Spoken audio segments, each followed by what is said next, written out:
Bonjour à tous.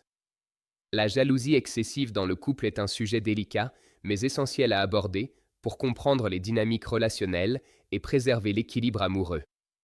Aujourd'hui, je vous propose d'explorer ensemble ce qu'est la jalousie excessive, d'où elle vient, quels sont ses impacts, et surtout, comment la gérer au quotidien. La jalousie, dans une certaine mesure, est une émotion naturelle et universelle. Elle peut même être perçue comme un signe d'attachement, de peur de perdre l'autre ou d'importance accordée à la relation. Mais, lorsque cette émotion devient envahissante, qu'elle prend le dessus sur la raison et s'installe durablement, elle se transforme en jalousie excessive. Ce n'est plus un simple pincement au cœur, mais une angoisse permanente, une suspicion constante qui pousse à surveiller, questionner, contrôler l'autre. Par exemple, imaginez un partenaire qui consulte sans cesse le téléphone de l'autre, qui exige des comptes sur chaque sortie ou qui interprète le moindre retard comme une preuve de trahison.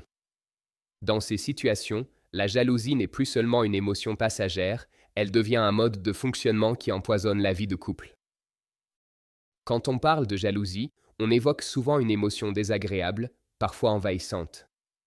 Mais ce qu'on oublie, c'est que cette jalousie, surtout lorsqu'elle devient excessive, a une histoire. Elle ne tombe pas du ciel. Elle prend racine quelque part. Et c'est ce que j'aimerais explorer avec vous aujourd'hui. Pour bien comprendre d'où vient cette jalousie qui déborde, il faut d'abord se pencher sur le terrain le plus intime, la confiance en soi. Très souvent, à la base de la jalousie excessive, il y a un profond doute intérieur. Une peur de ne pas l'être assez, pas assez beau, pas assez intéressant, pas assez intelligent, pas assez désirable. Et quand on se perçoit soi-même comme insuffisant, chaque personne qui s'approche de notre partenaire devient une menace potentielle. Non pas parce que l'autre agit mal, mais parce que, au fond de nous, on craint de ne pas mériter sa fidélité, son amour, sa présence. Et cette insécurité ne naît pas par hasard. Nos expériences passées la nourrissent. Des blessures non cicatrisées, parfois anciennes, remontent à la surface. Une trahison dans une relation précédente, un abandon vécu dans l'enfance, une infidélité parentale observée trop jeune. Tout cela laisse des traces. Prenons l'exemple de Claire. Claire a grandi dans une famille où la fidélité était un mythe, où le soupçon flottait dans l'air. Aujourd'hui adulte, même si son compagnon ne lui donne aucune raison d'avoir peur, elle doute. Elle imagine. Elle anticipe. Elle projette sur lui les fantômes du passé. La dépendance affective, aussi, joue un rôle central. Quand l'autre devient indispensable à notre équilibre émotionnel, chaque geste, chaque regard, chaque silence peut déclencher une alerte. C'est comme si l'on vivait en permanence avec la peur de perdre une bouée de sauvetage. Le besoin de l'autre devient vital, et la jalousie, une tentative maladroite de se rassurer, de garder le contrôle. Mais ce n'est pas tout. Il y a aussi les schémas familiaux ou culturels que l'on intègre dès l'enfance. Si vous avez grandi dans un environnement où la méfiance était la norme, où les comparaisons étaient fréquentes, où l'amour était conditionnel ou instable, il y a fort à parier que vous avez appris, inconsciemment, que l'amour s'accompagne d'un risque, celui d'être trahi, supplanté, oublié. Regardons l'histoire de Marie, élevée dans une famille où la jalousie était omniprésente, elle a grandi avec l'idée que l'amour s'obtient au prix de la vigilance constante. Résultat, adulte, elle surveille, elle soupçonne, même sans preuve, même sans raison. Et puis, il y a les frustrations personnelles, parfois bien éloignées de la relation amoureuse. Une insatisfaction professionnelle, un manque d'estime de soi, une vie sociale appauvrie, tout cela peut nourrir une forme de vide intérieur. Et quand on se sent vide, on a tendance à demander à l'autre de combler ce vide. C'est trop lourd, pour lui comme pour soi. La jalousie surgit alors comme une réaction à une insécurité plus globale. Autre mécanisme souvent à l'œuvre, la comparaison sociale. Dans notre monde saturé d'images parfaites, de couples idéalisés sur les réseaux, il est facile de tomber dans le piège. On se compare, on se sent en dessous, on doute.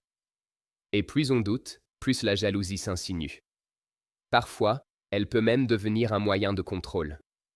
Dans certaines relations, notamment quand une personne a des traits narcissiques ou utilise la manipulation émotionnelle, la jalousie devient une arme pour garder l'autre sous emprise, pour limiter sa liberté, pour le faire culpabiliser.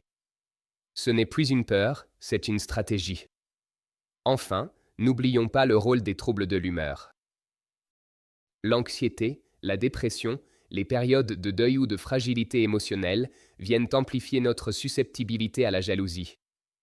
Dans ces moments-là, la peur du rejet ou de la perte est décuplée. Même les situations anodines peuvent alors devenir source de stress intense. Alors oui, la jalousie excessive est complexe. Elle ne surgit jamais sans cause. Elle s'enracine dans une combinaison de facteurs, personnels, relationnels, familiaux, parfois même culturels ou biologiques. Mais la bonne nouvelle, c'est qu'en en prenant conscience, en identifiant ses sources, on peut commencer à la comprendre et peu à peu, à s'en libérer. Car une émotion qu'on comprend est une émotion qu'on apprivoise.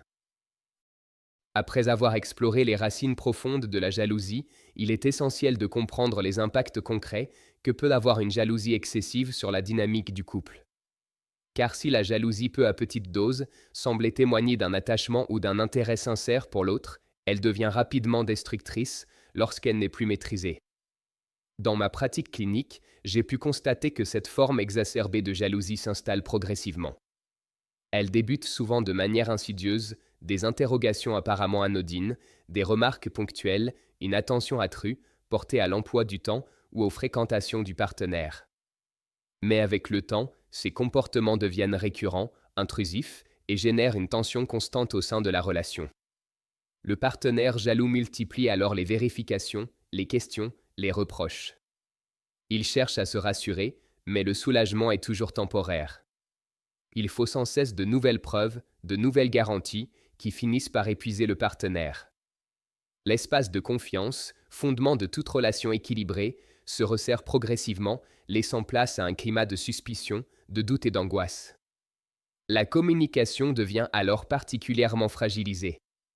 Chaque échange peut être perçu comme un interrogatoire ou une tentative de justification. Le dialogue, au lieu d'apaiser, nourrit les tensions. La relation s'oriente vers une logique de contrôle plutôt que de coopération et l'intimité émotionnelle en souffre. Sur le plan psychologique, la personne jalouse est souvent envahie par des pensées obsessionnelles, des scénarios d'infidélité imaginaires, des angoisses difficiles à apaiser. Elle peut avoir le sentiment d'être dans son bon droit, que sa souffrance est légitime et que l'autre ne comprend pas son besoin d'être rassuré. Dans ce contexte, les tentatives sincères du partenaire pour apaiser les tensions peuvent être perçues comme insuffisantes, voire suspectes. À l'inverse, le partenaire qui subit cette jalousie peut se retrouver dans une position défensive, voire dans un état d'hypervigilance. Il commence à taire certains éléments de sa vie quotidienne, non pas par malhonnêteté, mais pour éviter des conflits à répétition. Et pourtant, ce silence renforce les soupçons de l'autre, alimentant un cercle vicieux de méfiance et de repli. Il est fréquent, dans ce type de dynamique, d'observer une dégradation de la qualité de la relation affective, perte de complicité, recul de l'intimité, altération du désir. Dans certains cas, la relation se maintient, mais au prix d'un lourd déséquilibre émotionnel. Dans d'autres, la rupture devient inévitable, souvent vécue comme une libération par celui ou celle qui se sentait privé de liberté. D'un point de vue clinique, les conséquences individuelles peuvent être sérieuses.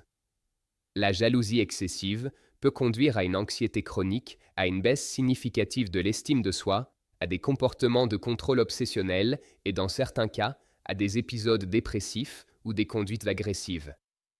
Je pense notamment à certains patients comme Julien qui, pour éviter les conflits liés à la jalousie de sa compagne, avait fini par cacher des éléments anodins de sa vie professionnelle.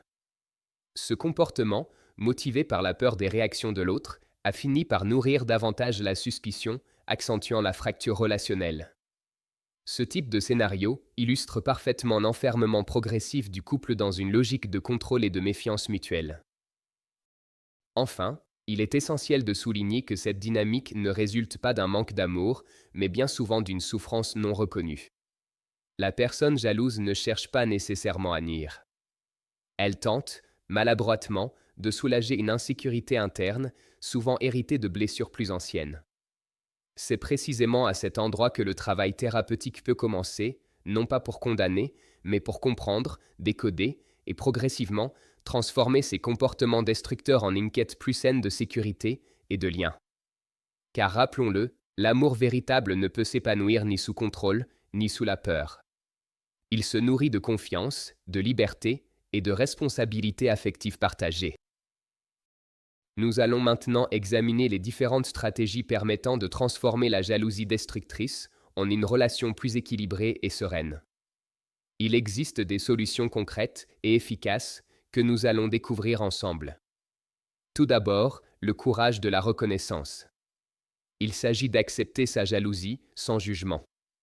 Face à cette dynamique douloureuse qui peut détruire même les plus belles relations, il est heureusement possible d'agir et de retrouver un équilibre plus sain. Cependant, la première étape, souvent la plus difficile émotionnellement, est de reconnaître et d'accepter sa jalousie de manière authentique et sans complaisance. Plutôt que de la nier, en se disant « je ne suis pas jaloux, je suis juste prudent » ou de la minimiser avec des phrases comme « ce n'est pas si grave ». Il s'agit de l'identifier clairement, d'en comprendre les déclencheurs spécifiques et d'accepter qu'elle fait partie de son histoire, personnelle et émotionnelle, sans pour autant la laisser diriger sa vie, comme un tyran invisible. Permettez-moi de vous donner un exemple concret. Sophie, 32 ans, venait me voir en affirmant qu'elle n'était pas vraiment jalouse, mais qu'elle voulait simplement protéger son couple. En réalité, elle vérifiait quotidiennement le téléphone de son conjoint, scrutait ses moindres retards et interrogeait ses collègues sur ses faits et gestes. Ce n'est qu'après plusieurs séances qu'elle a pu dire ces mots libérateurs « Oui, je suis jalouse, et cela me fait souffrir autant que cela fait souffrir mon partenaire. » Cette reconnaissance est le socle de toute transformation, car on ne peut pas soigner ce qu'on refuse de voir. Elle demande une grande humilité et beaucoup de courage, mais elle ouvre la porte à tous les changements positifs qui vont suivre. Ensuite, il s'agit de reconstruire la confiance en soi. C'est le pilier fondamental de la guérison. Une fois cette première étape franchie, nous devons nous attaquer à la racine du problème. Un travail approfondi sur la confiance en soi est absolument indispensable, car dans mon expérience clinique, la jalousie trouve presque toujours sa source dans une estime de soi fragile et des blessures narcissiques anciennes. Renforcer sa confiance personnelle, se fixer des défis stimulants et réalisables, s'investir dans des activités valorisantes qui nous reconnectent à nos talents et à notre valeur intrinsèque, permet progressivement de se sentir moins dépendant émotionnellement de l'autre et moins menacé par le monde extérieur.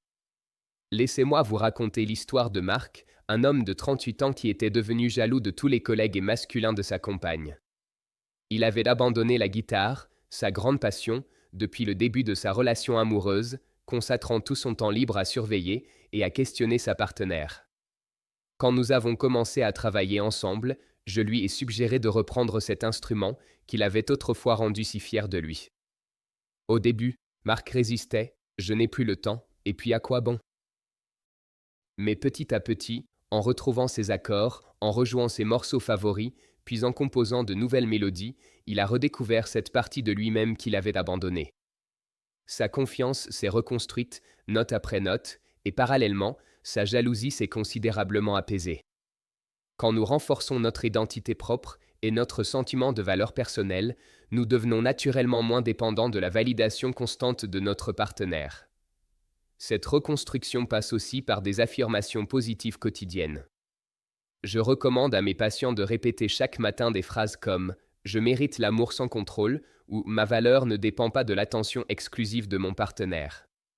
Ces affirmations, pratiquées avec régularité, renforcent progressivement l'image de soi et créent de nouveaux circuits neuronaux plus positifs. Maintenant que nous avons posé ces bases essentielles, explorons ensemble les différentes méthodes thérapeutiques que j'utilise dans ma pratique et qui ont fait leurs preuves pour accompagner des milliers de personnes vers la guérison. Commençons par la thérapie cognitivo-comportementale. Il s'agit de reprogrammer ses pensées automatiques. La thérapie cognitivo-comportementale, ou TCC, représente l'une des approches les plus efficaces pour traiter la jalousie excessive. Cette méthode vise à identifier et modifier nos schémas de pensée irrationnels ainsi que les comportements destructeurs qui en découlent. Concrètement, comment cela fonctionne-t-il? Prenons l'exemple de Claire, une de mes patientes. Chaque fois que son mari rentrait, ne serait-ce que 15 minutes en retard du travail, sa pensée automatique était « Il me trompe, j'en suis sûr ». Il a inventé une excuse pour voir quelqu'un d'autre. Cette pensée déclenchait immédiatement une cascade d'émotions. Angoisse, colère, tristesse, puis des comportements comme fouiller dans ses affaires, l'interroger agressivement ou bouder pendant des heures. En TCC, nous apprenons à interrompre cette chaîne destructrice.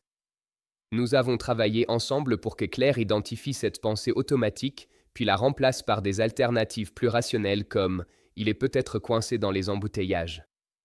Il a peut-être eu une réunion qui s'est prolongée. Il y a 1000 raisons innocentes pour expliquer ce retard. Au début, cet exercice semble artificiel et peu convaincant.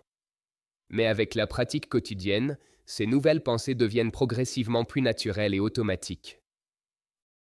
Claire a mis environ 3 mois à intégrer complètement ce nouveau mode de pensée et les résultats ont été spectaculaires. Ses crises de jalousie sont passées de plusieurs par semaine à 1 ou 2 par mois, puis ont pratiquement disparu. Nous utilisons aussi la technique d'exposition avec prévention de la réponse. Dans le cas de Claire, par exemple, nous l'avons progressivement exposée à des situations anxiogènes. Il s'agissait d'imaginer son mari parler à une collègue lors d'une soirée d'entreprise, tout en l'empêchant de vérifier ses soupçons ou de poser des questions inquisitrices. Cette méthode, bien qu'inconfortable au début, réduit considérablement l'anxiété à long terme en prouvant à la personne que ses peurs ne se matérialisent pas. Une autre démarche thérapeutique est également efficace. L'hypnothérapie. Il s'agit d'accéder aux blessures profondes. L'hypnothérapie offre une approche complémentaire fascinante, car elle permet d'accéder aux couches plus profondes de l'inconscient pour reprogrammer les réactions émotionnelles automatiques. Permettez-moi de vous raconter le cas de Marc, un homme de 35 ans, qui éprouvait une jalousie maladive envers tous les collègues masculins de sa femme. En surface, cette jalousie semblait irrationnelle. Sa femme était dévouée, transparente, et n'avait jamais donné le moindre signe d'infidélité. Pourtant, Marc ne pouvait s'empêcher d'imaginer des scénarios de trahison, desquels mentionnait un collègue. En état hypnotique, nous avons découvert que cette méfiance viscérale trouvait sa source dans une rivalité non résolue avec son frère cadet. Dans son enfance, Marc avait le sentiment que son petit frère lui volait systématiquement l'attention de ses parents, de ses amis et même de ses petites copines à l'adolescence. Son inconscient avait gardé cette blessure active et la projetait maintenant sur sa relation conjugale. Grâce à l'hypnose, nous avons pu travailler sur cette blessure originelle, aider Marc à faire la paix avec son passé et surtout à dissocier clairement cette relation fraternelle conflictuelle de sa relation conjugale actuelle. Nous avons utilisé des techniques de visualisation positive comme imaginer votre couple apaisé dans un climat de confiance mutuelle.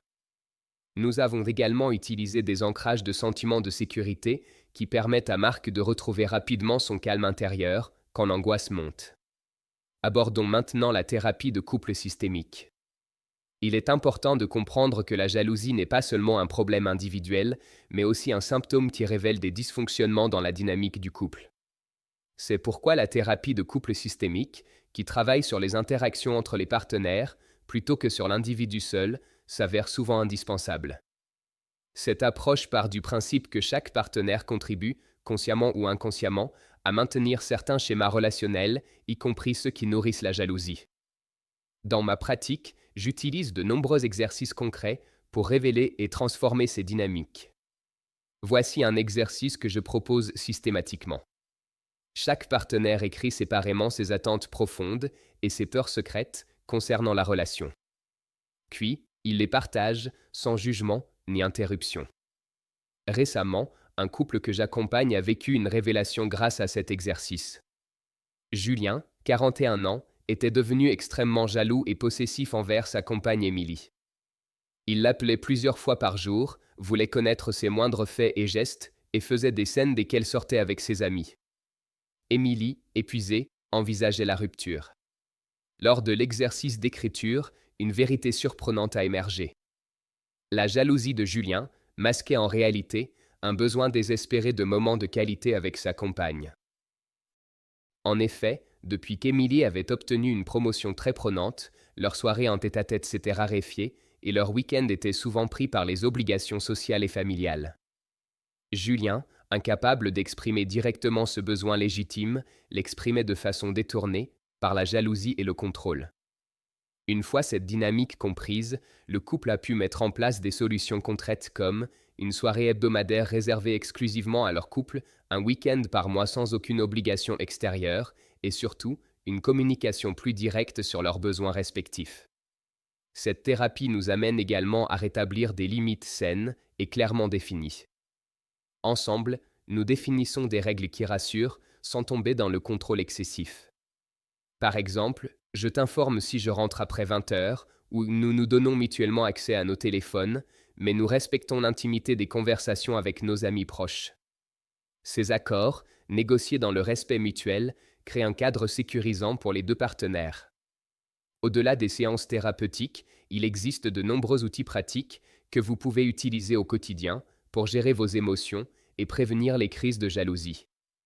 Les techniques de gestion des émotions, comme la méditation de pleine conscience, la respiration profonde ou les exercices de relaxation progressive, peuvent vous aider à prendre du recul face aux pensées envahissantes et à réduire le stress physiologique qui alimente la jalousie. Laissez-moi vous expliquer une technique de respiration que j'enseigne à mes patients et qu'ils trouvent particulièrement efficace. Quand vous sentez la jalousie monter, arrêtez-vous et pratiquez la respiration contrôlée. Inspirez par le nez en comptant jusqu'à 4. Retenez votre souffle en comptant jusqu'à 7. Puis, expirez par la bouche en comptant jusqu'à 8. Répétez ce cycle 4 fois. Cette technique active le système nerveux parasympathique et crée un état de calme naturel qui permet de réfléchir plus clairement. Je recommande particulièrement la tenue d'un journal de jalousie. C'est un outil puissant pour comprendre et désamorcer vos réactions. Chaque fois que vous ressentez de la jalousie, notez la date, l'heure, le déclencheur précis, vos pensées exactes, vos émotions et vos réactions comportementales.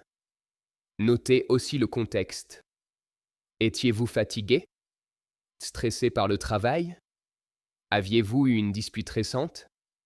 Pierre, un patient de 45 ans, a pratiqué cet exercice pendant 3 mois. Il a réalisé avec stupéfaction que ses crises de jalousie survenaient systématiquement les lundis et mardis, c'est-à-dire les jours où il se sentait le plus inefficace et dépassé au travail. Cette prise de conscience a été un tournant majeur dans sa thérapie.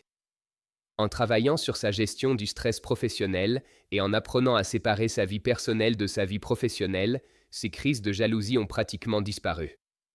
La méditation de pleine conscience mérite une attention particulière. Des études scientifiques rigoureuses montrent qu'après 8 semaines de pratique régulière, on observe une réduction de 40% des crises de jalousie. Cette pratique vous apprend à observer vos émotions comme des phénomènes temporaires sans vous laisser emporter par elles. Au lieu de penser « je suis jaloux », vous apprenez à penser « je ressens de la jalousie en ce moment » et comme toute émotion, elle va passer. Tous ces outils individuels que nous venons de voir ne peuvent porter leurs fruits que s'ils s'accompagnent d'un dialogue authentique et bienveillant avec votre partenaire. Le dialogue sincère est véritablement crucial pour sortir de la spirale de la jalousie et reconstruire une relation saine. Apprendre à exprimer ses peurs et ses besoins, sans accuser ni exiger, représente un art délicat, mais essentiel. Au lieu de dire « tu me trompes », j'en suis sûr ou tu passes trop de temps avec tes collègues. Il s'agit d'apprendre à dire quand tu rentres tard sans prévenir, je me sens abandonné et j'ai peur que tu ne m'aimes plus ou j'ai besoin d'être rassuré sur ta fidélité, pourrions-nous en parler calmement? Cette transformation du langage peut sembler superficielle, mais elle est révolutionnaire dans ses effets.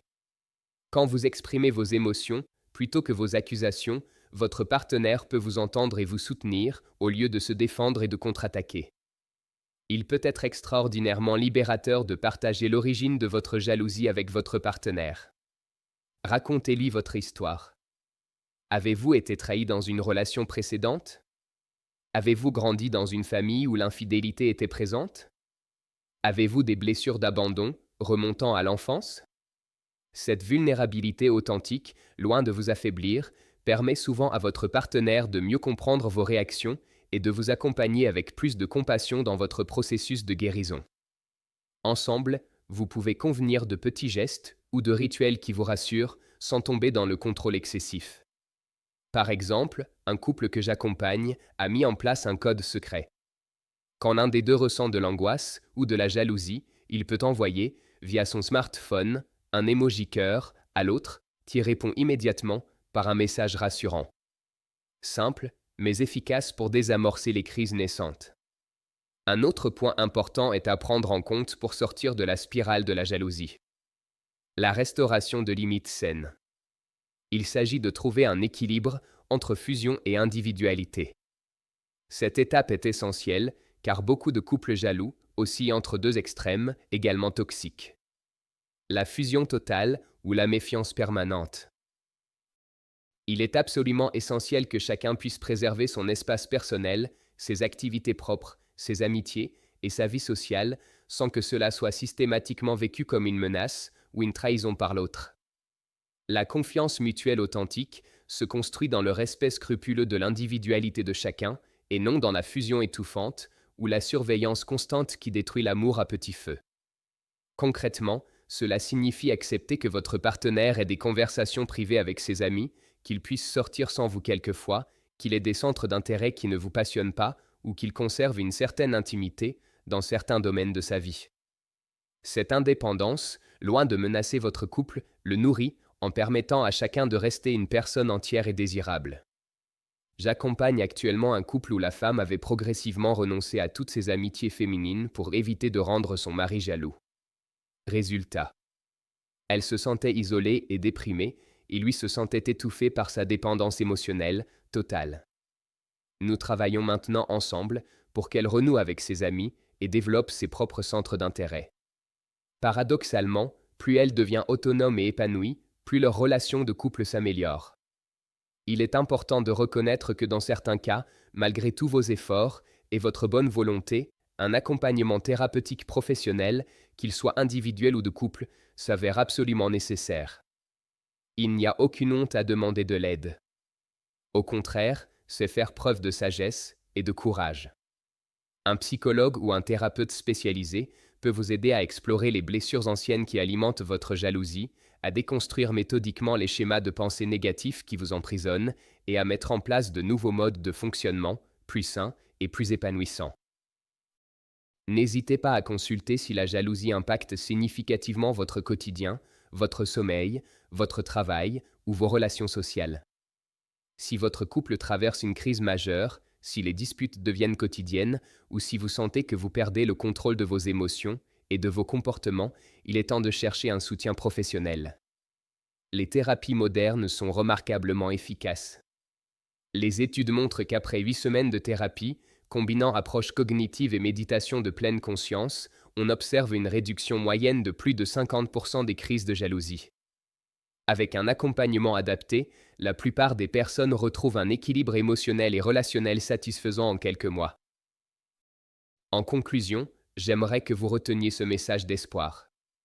La jalousie n'est absolument pas une fatalité. Elle n'est pas non plus le signe que vous êtes une mauvaise personne ou que votre amour est défaillant. La jalousie est simplement le symptôme d'une souffrance qui demande à être comprise, accueillie et soignée avec bienveillance.